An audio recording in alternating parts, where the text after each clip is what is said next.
question, Lieutenant General Tom McInerney, and it has to do with, having a full and frank discussion. If you're a member of the military, you assume that you're going to be able to have a conversation with the president that's full, frank, and direct about strategy and things like that. And Bob Gates went over there, and he made the arguments, and they hashed it all out. And then, when a decision is finally made, what do you do in the military? You don't try to sabotage it, and you simply what? Salute and execute, right?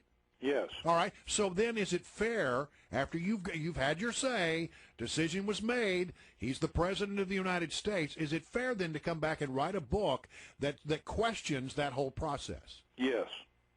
And why? And the reason it's fair is because he's not in the military.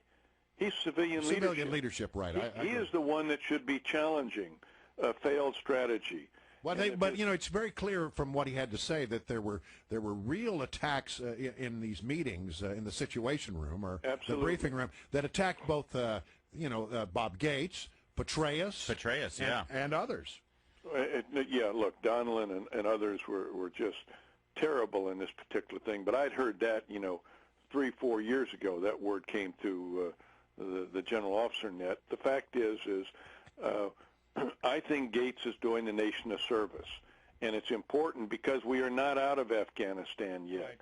But I think everybody sees they're using the same template as they used in Iraq to walk away from it, and the bottom line is, with all the treasure and the lives, and look, our troops have performed magnificently, but our strategy has been wrong. We should have left a residual force in Iraq, and the fact is now we've got Fallujah and Ramadi, and that's no surprise to anybody, and Iraq's coming apart, and Afghanistan's going to come apart. Yeah. And so the value of this book is to alert people, what can we do to get a strategy so it doesn't come apart?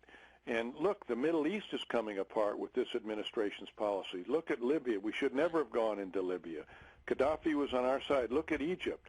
Morsi is now going after the Muslim Brotherhood and the radical Islamists, and we've got Muslim Brotherhood in the U.S. government today.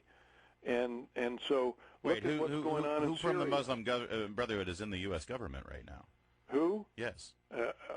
Look, I haven't got their names exactly, but there's a list of them, at least 10 or 15 of them in the U.S. government. Homeland Security, a whole host of people. Secretary Clinton's chief of staff, who's married to Congressman Weiner. Her parents are Muslim Brotherhood, and her intuitions are in that direction.